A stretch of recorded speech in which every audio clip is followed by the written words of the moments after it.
ऐसा स्वभाव है लाडली जू का। लड़े तीजू अपनाए की लाज, सब कहते हैं ये श्री जी का है, हम भी कहते हैं हमारे माई श्यामा जी को राज। अब आप देख लो श्री जी, अब आपको अपने शरणागत की लाज का निर्वाह करना है। आपकी शरणागति की बड़ी महिमा है, उसका निर्वाह आप कीजिए। लड़े तीजू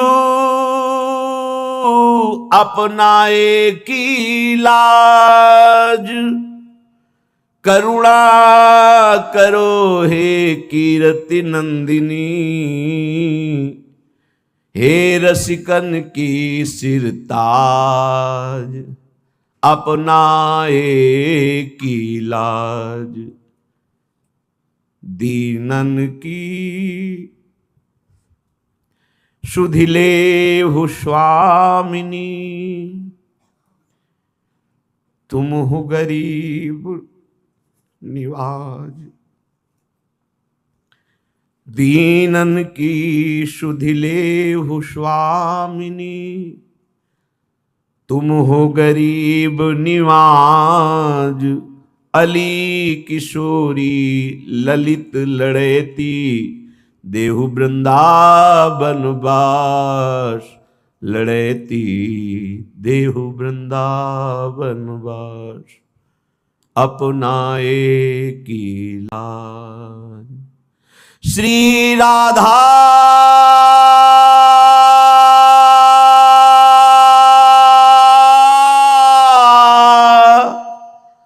अपनाए की लाज।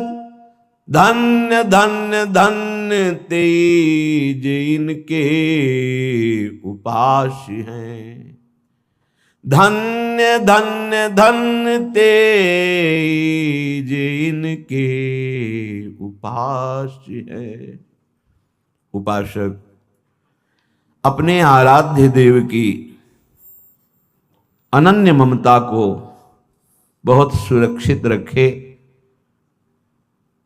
किसी भी प्रभाव से प्रभावित होकर आराध्य देव की अनन्यता न छोड़े, चाहे वो विषय का प्रभाव हो, चाहे दुख का प्रभाव हो, चाहे किसी पद प्रतिष्ठा का प्रभाव हो, या मोक्ष का भी सुख का प्रभाव क्यों न हो, अपने आराध्य देव की अनन्यता में दृढ़ रहे।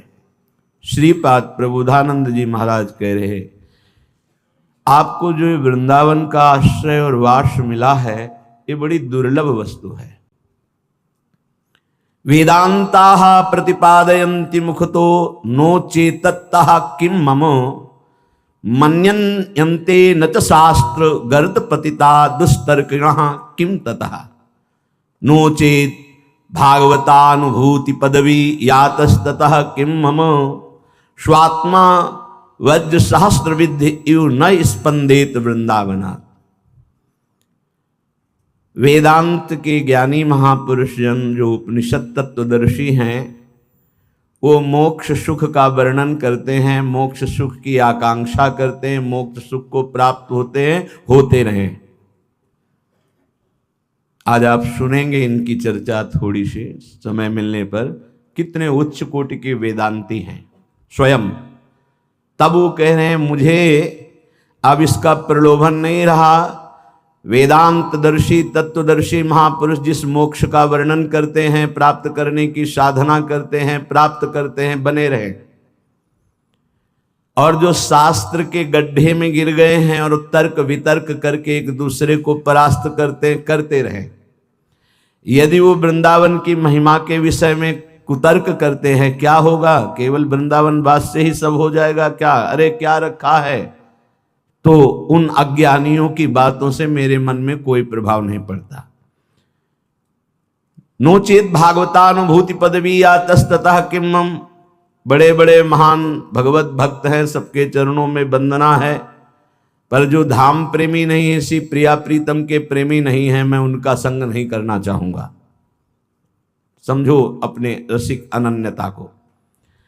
किंतु मेरा शरीर यदि यहां खूब पीड़ा पहुंचाई जाए, धाम में कोई मारे पीटे गाली गलौज करे, यहां तक कि स्वात्मा वज्र सहस्त्र विद्धि इवना स्पंदित वृंदावनात्, अगर वज्र का प्रहार भी कर दिया जाए, शरीर नष्ट कर दिया जाए, तो भी इसी वृंदावन में नष्ट होगा, मैं बाहर नहीं निकल सकता। श्री वृंदावन से अन्यत्र किंचित जाने की सोच भी नहीं सकता। कैसा है वृंदावन?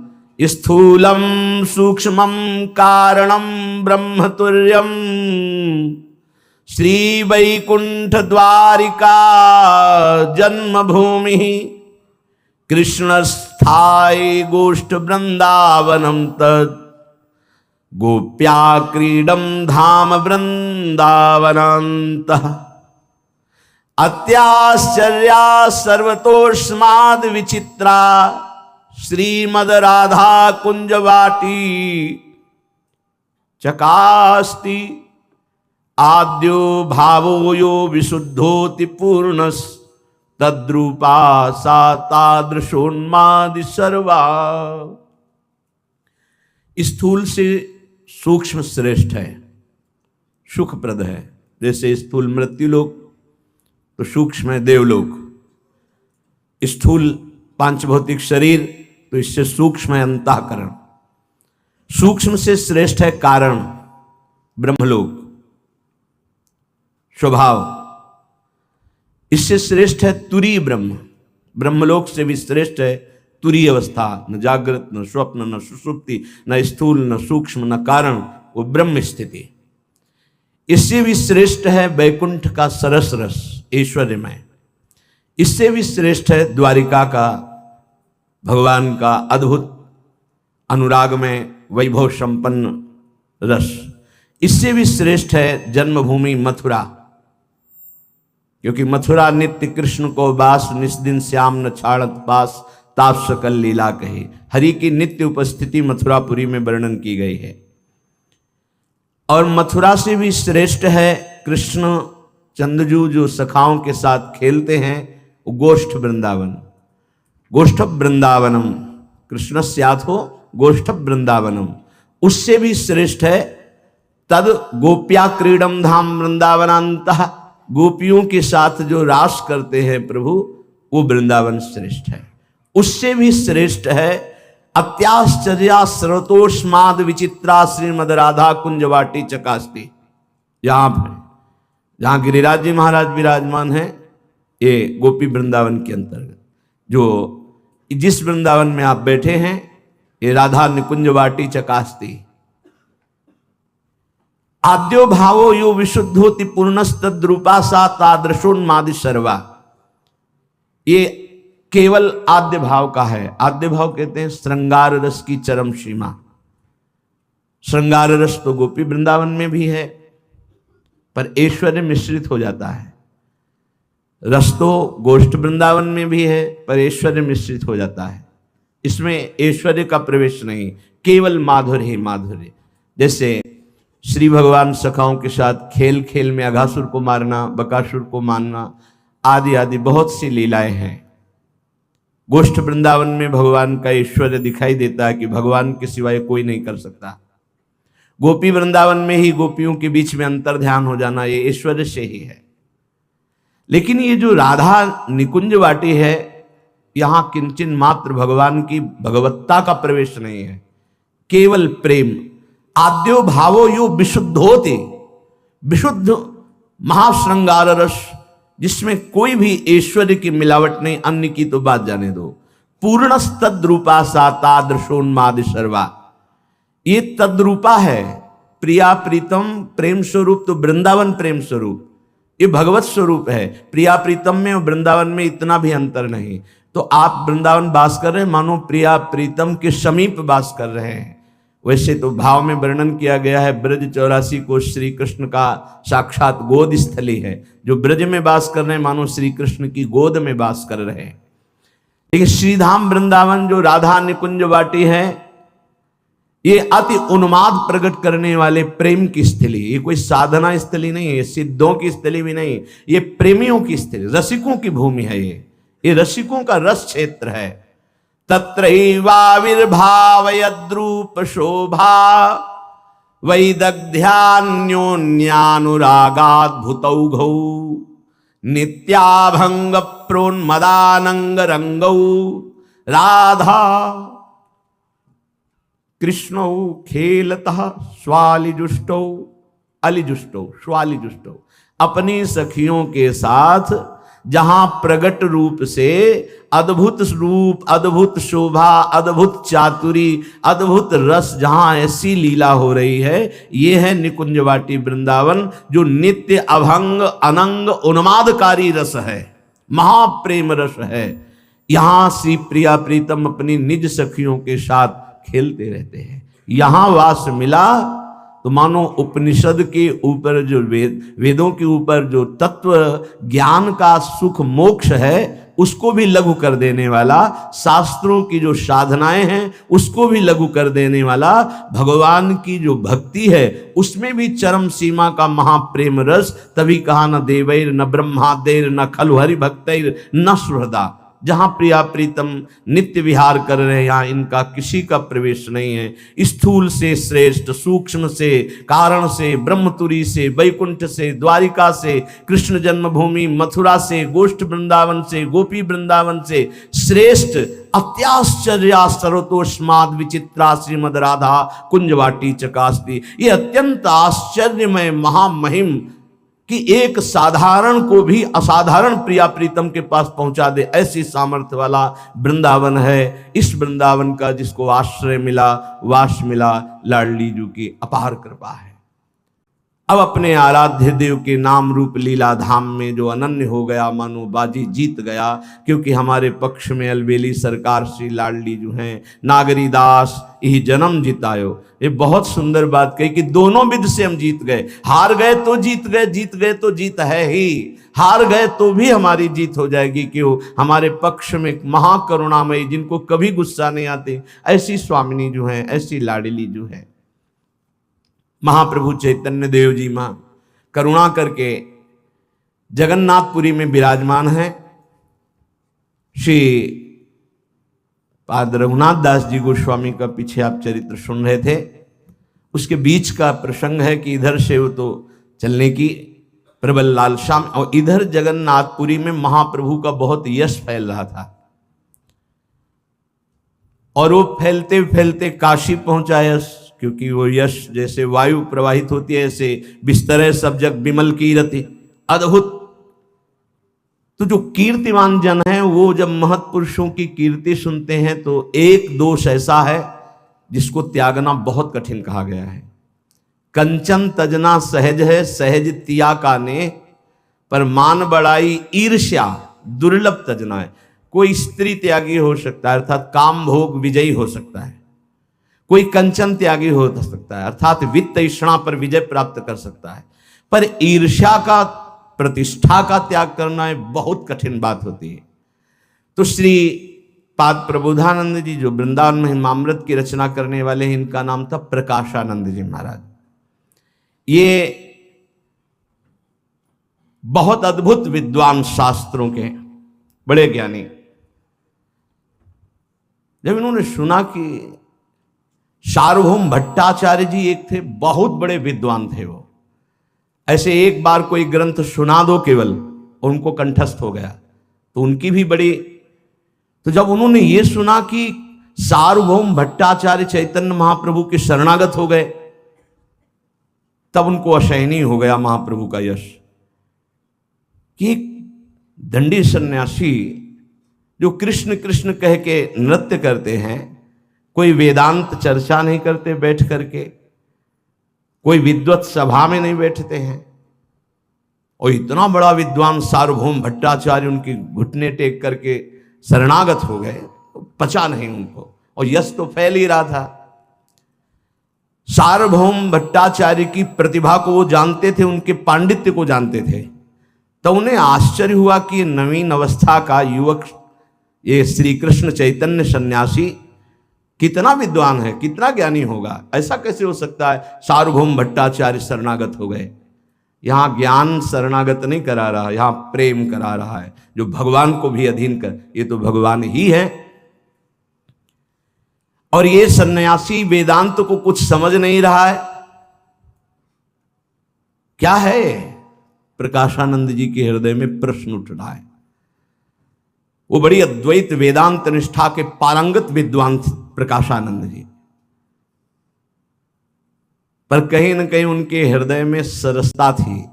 ये बड़ा सूक्ष्म ज्ञान का विषय है कि जिसे हम महत्व देते हैं उसको यदि हम कर नहीं रहे होते तो द्वेष हो जाता है, निंदा करने लगते, पर अंदर महत्व होता है। अब वो एक श्लोक लिखा और कुछ भक्तों के पास उस श्लोक पत्र को दिया और कहा जगन्नाथपुरी जाओ और चैतन्य श्री कृष्ण चैतन्य सन्यासी को हमारा श्लोक देना। पहला, यत्र आस्ते मणिकर्णिका मलहरी स्वदीर्घिका दीर्घिका रत्नम तारक मोक्षदम मृत तनो शंभु स्वयं यच्छति एतत्वद्भुतमेव यत् सुरपुरान् निर्वाण मार्ग स्थितान् मूढ़ोन्यत्र मरीचिकासु पशुवत् प्रत्याशया धावती। बहुत कड़ुआ श्लोक लिखा। जिस स्थान पर मरण कर्णिका कुंड है, पाप ताप हरणी स्वदीर्घिका भगवती भागीरथी गंगा है, और क्षुद्र जीवों को भी परम पद मोक्ष पदवी प्रदान करने के लिए शूलपाणी भगवान शंकर विराजमान है, ऐसे परम पावन काशी को छोड़ करके मोक्ष पदवी जहां नीचों को भी प्राप्त हो जाती है, तो मूर्ख लोग ही पृथ्वी में पशु के समान अन्यत्र भटकते हैं। ये बड़ा आश्चर्य है। ऐसा लिख के महाप्रभु के लिए भेजा। जब वो नीलाचल पहुंचे, महाप्रभु को प्रणाम किया और प्रकाशानंद जी का पत्र दिया। धैर्य की मूर्ति, प्रेम की मूर्ति, इन शब्दों का क्या प्रभाव। महाप्रभु ने बहुत प्रसन्नता पूर्वक पत्र लिया और पढ़ा और हृदय से लगाया, मुस्कुराए। सार्वभौम भट्टाचार्य जी बैठे थे, उन्होंने कहा प्रभु देखने की अनुमति है, पत्र में क्या है। प्रभु ने कहा देखने की नहीं, सुनाने की भी है, सबको सुना दीजिए, महात्मा का आदेश है, बहुत बड़ी बात कही है। स्वरूप दामोदर खड़े हुए, विद्वता की वो भी मूर्ति थे। श्लोक देर नहीं लगा, सबको अर्थ समझ में आ गया कि क्या। श्रीपाद प्रकाशानंद जी के पांडित्य की प्रशंसा करते हुए चैतन्य महाप्रभु ने कहा वाह धन्य है, बहुत सुंदर। पर उन भक्त से कहा तुम वापस जा ही रहे तो एक श्लोक हमारा भी दे देना। महाप्रभु चैतन्य देव ने श्लोक उत्तर में भेजा, घरमांभो मणिकर्णिका भगवतः पादाम्बु भागीरथी काशी नाम पतिरर्धमेव भजते श्री विश्वनाथा स्वयं। एतस्यैव हि नाम शंभु नगरे निस्तारकम तारकम तस्मात् कृष्ण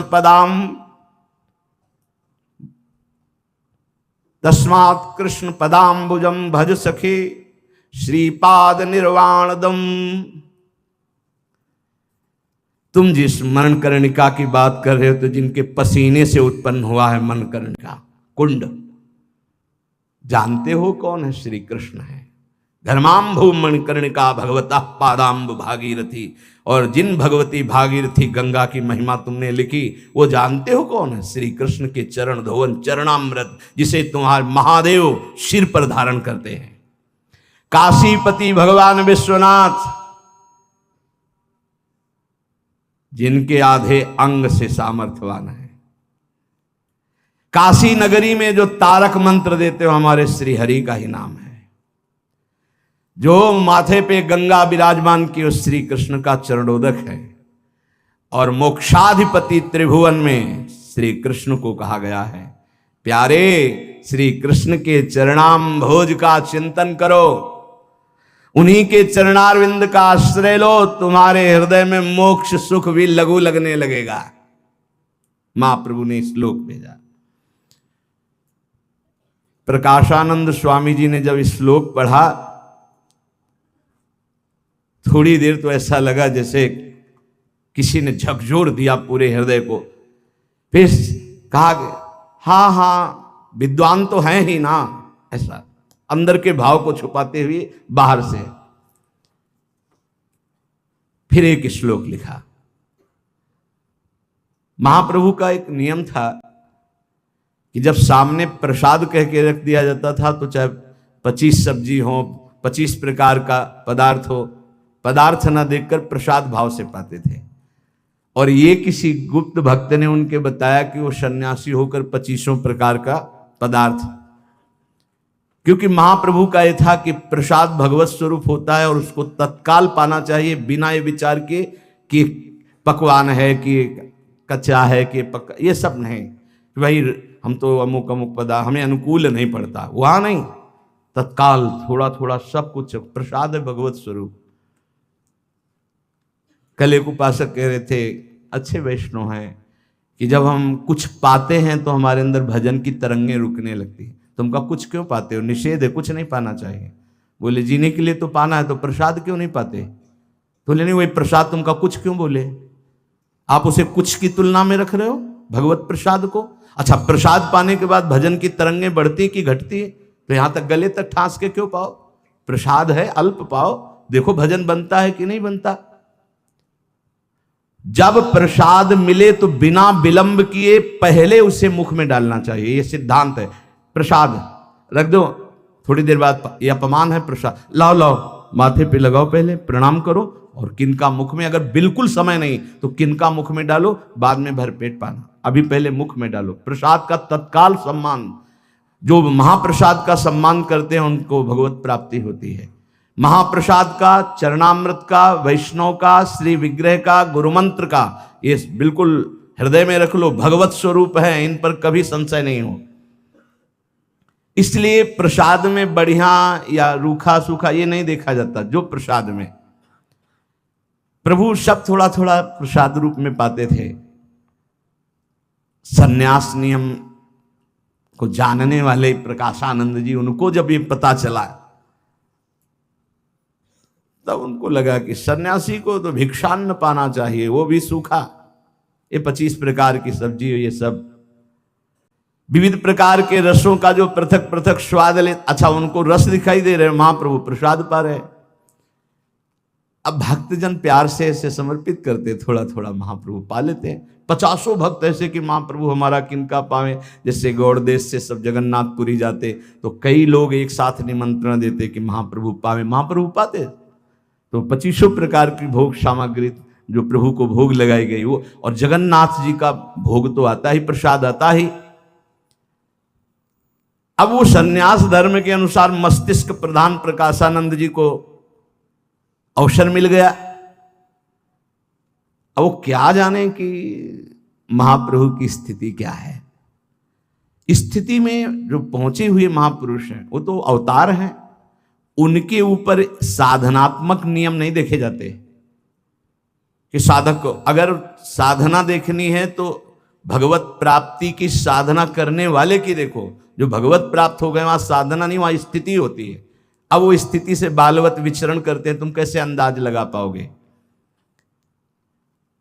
उन्होंने एक बड़ा कठोर श्लोक लिख के भेजा महाप्रभु चैतन्य देव को। पहले श्लोक के बाद झकझोर तो गए थे और कहा भी बहुत विद्वान हैं, पर वो हृदय बर्दाश्त नहीं कर पा रहा था। विश्वामित्र पराशर प्रभृतयो वातांबुपर्णा सनास्तेपि स्त्री मुख पंकजम सुललितम दृष्टैव मोहम गता शाल्यन्नम सघृतम पयोदधियुतम भुंजन्ति ये मानवास्ते सामिंद्रिय निग्रहो यदि भवेत विंध्यस्तरेत सागरम। लिख के भेजा कि विश्वामित्र पराशर और बड़े बड़े ऋषि महर्षि जो केवल वायु पी के रहते थे, उनके सामने जब अप्सराएं आई तो उनके मुख कमल को देख करके मोहित हो गए और संयम से रहित हो गए। इन ब्रह्म ऋषियों की ऐसी दशा हो गई जो सूखे पत्ता खाते थे, वायु पीते थे, और ये जो नित्य प्रति बढ़िया चावल दूध दही और घी और बने हुए नाना प्रकार के सब्जी के पदार्थ खाते, इनकी क्या दशा होगी। क्या इनकी इंद्रियां संभव है बस में रहे? अगर ऐसा संभव है तो मैं कह सकता हूं कि विंध्याचल महान पर्वत समुद्र में तैर सकता है, अर्थात असंभव। ये जो अच्छे अच्छे घृत साल, हलवा, पकौड़ी, ये वो सब पाते हैं, क्या इंद्रियों का संभव है संयम कर सके? क्या अपने धर्म का पालन कर सकते हैं, संन्यास धर्म का? और महाप्रभु को लिख के भेज दिया। महाप्रभु अभी इस श्लोक को पढ़ा तो गंभीर मुद्रा में हो गए और स्वरूप दामोदर से कहा, हम कहते थे ना कि सन्यासी को ऐसा नहीं पवाना चाहिए, तुम लोग पवाते थे, देखो ना ये बड़े जन हैं, इन्होंने आदेश किया ऐसा। स्वरूप दामोदर ने पत्र देखा और कहा, प्रभु इसको अभी हम उत्तर देते हैं। महाप्रभु ने सरलता से कहा, बड़े जनों को उत्तर नहीं देते, उनकी आज्ञा का पालन करते हैं। विवेकियों को समझना चाहिए। जो सेवा में थे उनके तो आग लग गई कि हमारे महाप्रभु को ऐसा कैसे लिख दिया। अगर ये इतने बड़े विद्वान हैं तो क्या महाप्रभु की स्थिति नहीं जानते हैं? महाप्रभु ने कहा, इंद्रियां बड़ी बलवान है, वो ठीक कह रहे हैं, विद्वानों को भी अपनी तरफ खींच लेती हैं, वो ठीक कह रहे हैं, उनकी बात माननी चाहिए। सोचा कि अगर महाप्रभु ने कह दिया आज से तो फिर सब बंद हो जाएगा, महाप्रभु का वैसे ही शरीर कृश हो रहा है, क्या सन्यासी श्लोक भेज दिया। महाप्रभु से कहा, थोड़ी हम अनुमति चाहिए, एक श्लोक भेजना चाहते हैं। महाप्रभु मौन रहे तो मौनम स्वीकार लक्षणम, तत्काल एक श्लोक की रचना की और भेजा कि सिंहो बलि द्विरदसूकर मांस भोजी संवत्सरेण कुर्ते रतिमेक बारम पारावतस्तृण शिखा कण मात्र भोगी कामी भवेद अनुदिनम वद कोत्र हेतु। बड़े विद्वान हो, इसको समझना। महाबली सिंह बड़े बड़े पशुओं को, हाथियों को मार करके खाता है, वो स्वयं शिकार करके खाता है, फिर भी एक बार काम क्रीड़ा करता संवत्सर में। कहीं कहीं पाया गया है कि एक बार आयु में केवल एक बार काम क्रीड़ा करता है। और दूसरे विपरीत कपोत, कंकड़ चुगता है, तृणों का अग्रभाग या बाजरा आदि का दाना पाता है, और एक दिन में सैकड़ों बार काम भोग करता है। कबूतर आदि पक्षी बड़े ज्ञानी हो, भोजन के ऊपर ही यदि काम भाव है तो विचार करके बताओ ऐसी वैषम्यता क्यों? बड़े बड़े महान बलि पशुओं का बलात् हिंसा करके खाने वाला सिंह जीवन में एक बार संभोग करता है या संवत्सर में करता है, और कबूतर कंकड़ और घास का अग्रभाग या दाना चुनने वाला एक दिन में सैकड़ों बार करता है। तो क्या भोजन का ही काम पर है? तो फिर कबूतर को कौन सा वह घी दूध रबड़ी रसगुल्ला पाता है? श्रीपाद प्रबोधानंद जी के पास ये श्लोक गया, दूसरा लिखने की हिम्मत नहीं हुई, कलम बंद हो गई। अब उत्तर प्रति उत्तर। सार्वभौम भट्टाचार्य ने कहा, है काशी का महात्मा बहुत है। महाप्रभु से कहा, प्रभु मैं इसको ललकार कर काशी में परास्त कर। बहुत बड़े विद्वान सार्वभौम भट्टाचार्य जी, इससे समझा के आएंगे कि भक्ति का क्या स्वरूप है। महाप्रभु ने कहा, हमारे पास रहकर जय और पराजय का विषय, शास्त्रार्थ का विषय, क्या तुम प्रतिष्ठा चाहते हो? क्या तुम उनको पराजित करके विजय चाहते हो? क्या तुम उनको इष्ट देव का स्वरूप नहीं देखते हो?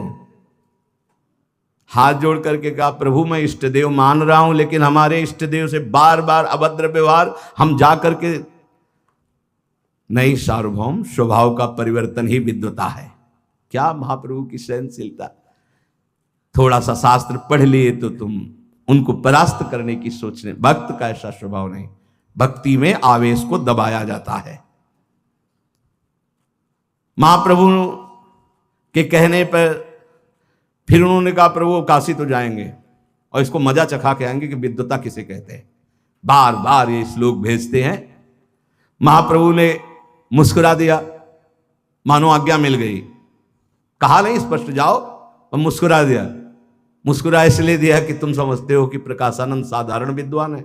जाओ एक बार, तुम्हारा सार्वभौम भट्टाचार्यपन का होना भी एक बार धुलना चाहिए। जो हम समझा रहे हैं नहीं समझ में आ रहा। काशी गए, लेकिन जे भी शास्त्रार्थ शुरू किया, विद्या का मूर्तिमान स्वरूप। ये श्रीपाद प्रबोधानंद जिनकी वृंदावन महिमामृत सुनते हैं, सार्वभौम भट्टाचार्य भूल गए शास्त्रार्थ करना। कुछ दिन में लौट के आए, महाप्रभु ने कहा कहो पराजित करे आए। बोले प्रभु बहुत विद्वान है। बोले हम जानते थे इसीलिए कह रहे थे नहीं जाना। भक्ति का अंकुर उदय किए, प्रभु असमर्थ रहा, बहुत विद्वान है। लज्जित होने लगे।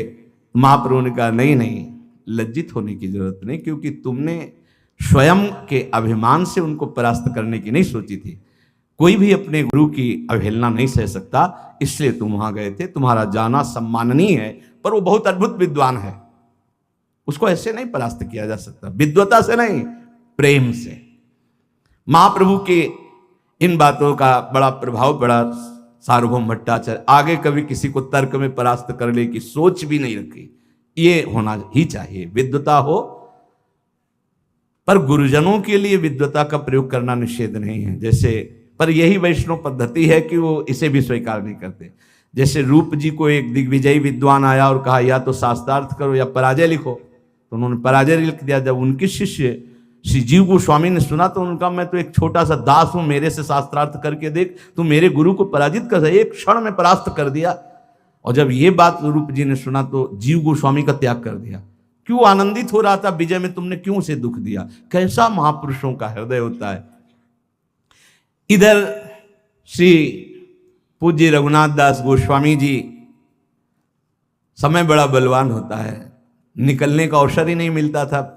पूर्व चर्चा कल की अरुणोदय का समय है, अर्थात सूर्योदय होने वाला है, और संस्कृत के आचार्य यदुनंदनाचार्य जी वहां आए, थोड़ी देर संस्कृत पढ़ाई, और जब जाने लगे तो कहा गुरुजी थोड़ी देर चलें कि आपके साथ? तो ऐसे हाथ रखा, बोले चलो भाई। तो पूरी रात्रि पहरेदार जगे थे, तो औंघा रहे थे। सुबह धीरे धीरे हाथ रख करके आचार्य के साथ जब आगे बड़े, फाटक से बाहर हो गए, रघुनाथ दास जी ने किसी को ये संकेत भी नहीं होने दिया कि वो गुरु जी के साथ जा रहे हैं। और जो पहरेदार थे वो कुछ सोए हुए थे। धीरे धीरे जब आगे बढ़े तो कहा गुरु जी काफी दूर निकल आए हैं, वापस जाएं क्या? और ये उन्होंने देखा बातचीत में तो बहुत आगे निकल, तुम वापस हो? बोले यही पूछ रहा था, क्योंकि वहां से उनको गांव के बाहर निकलना था। गुरुजी उधर गए, आप बस भाग पड़े जगन्नाथपुरी की तरफ। जो शरीर पर वस्त्र था, एक वस्त्र, पास में एक भी पैसे नहीं। गुरुजी को छोड़ने जा रहे थे तो चरणों में पादुका नहीं, बस हा चैतन्य हा कृष्ण ऐसे बोले, भाग पड़े जैसे कोई जेल से मुक्त हुआ। सोचो, जिसके लिए बड़े बड़े विरक्त डरते रहते हैं, कंचन कामिनी कीर्ति तीनों उनके घर में विराजमान है। नवीन पत्नी है, खूब वैभव है, बड़ी कीर्ति है, राज परिवार है, एक तरह से सब छोड़कर भागे भगवान के लिए। इसे कहते हैं वैराग्य। अब वो मार्ग में इसलिए नहीं चल सकते कि पकड़े जाएंगे, इसलिए जंगल की तरफ तो कांटे लग रहे हैं, कंकड़ चुभ रहे हैं, झाड़ियों से उनके शरीर में, हाँ, पर वो इसकी कोई परवाह, प्रेमी इसकी परवाह नहीं करते। जो कभी घर के पास बगीचा था उसमें भी जाते थे तो पालकी से जाते थे, कभी वो 1 किलोमीटर पैदल भी नहीं चले होंगे। आज वो दौड़ रहे हैं जगन्नाथपुरी की तरफ। भूख प्यास से युक्त 15 कोश एक दिन में दौड़े। 15 कोश, 15 से 45 किलोमीटर एक दिन, भूखे प्यासे, जो कभी 1 किलोमीटर पैदल नहीं चले थे। शाम के एक गांव के किनारे भूख प्यास से पड़ रहे तो एक ग्वाले ने देखा, गौ चराने वाले, वो थोड़ा दूध ला कर दिया कि बेटा इसको पी